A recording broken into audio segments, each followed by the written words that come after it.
watch something scary that you might even be familiar with. Ooh. I finally got around to watching The Last Voyage of the Demeter.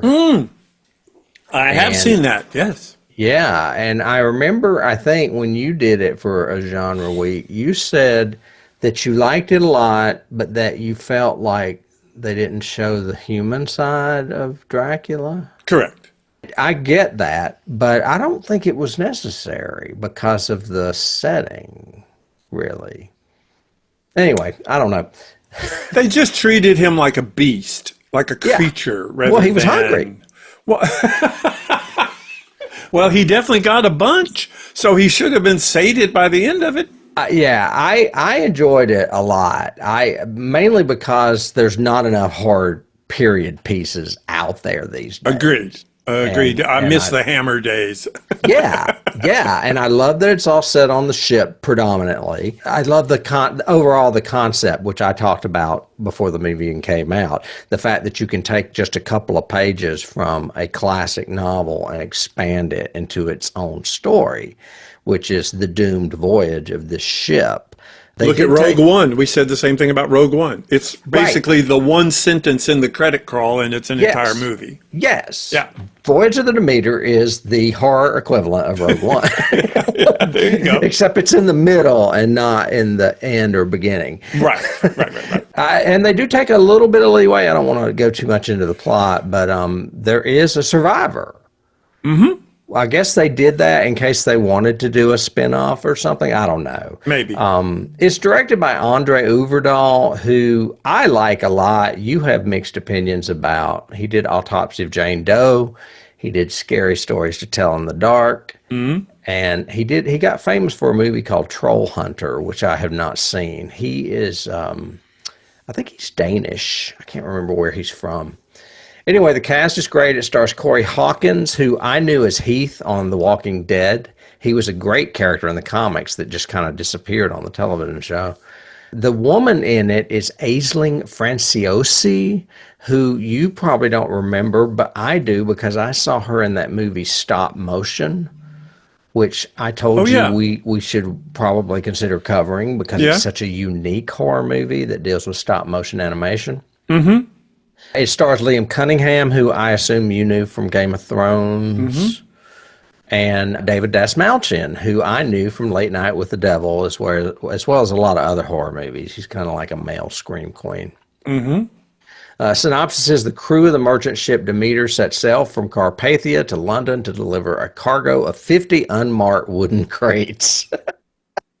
However, they soon discover they are not alone as Dracula's unholy presence turns the trip into a nightmarish fight for survival. This movie only got 50% on Rotten Tomatoes with 201 reviews. See, that's crap. I don't get it at all. I know it's not perfect, but I would give it a solid 80. I think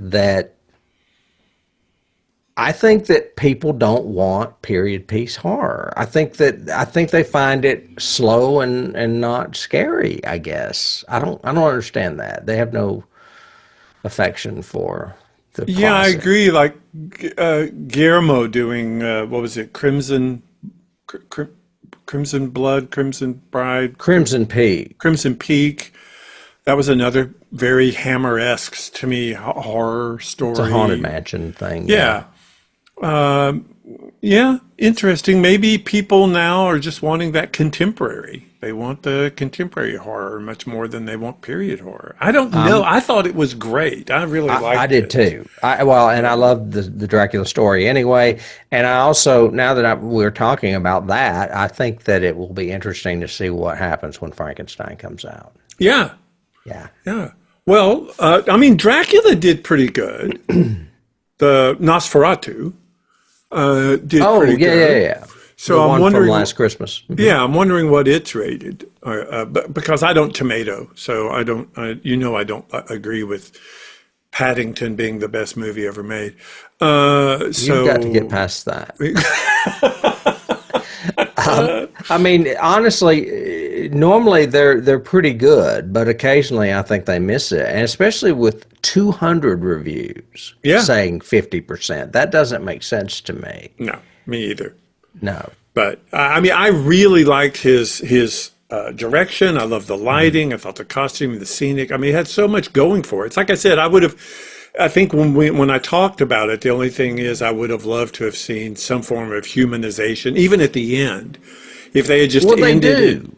Well, no, he's still the monster. Well, he's in shadow, and you see his hand, and his hand has like fingernails that are a little beastly. Oh, that's walking through England kind of thing. Yes. Yeah. I would have loved to have seen that on the ship, like the very end, like him being almost like that, Okay. the masthead. And Right. now he's because everyone's dead, doesn't matter, sort of thing. And he's almost to England.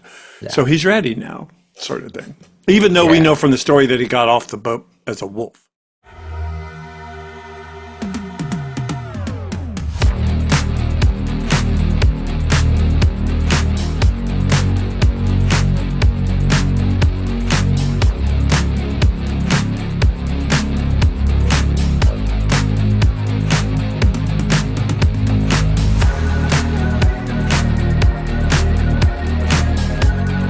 You can't start the car. Johnny has the keys.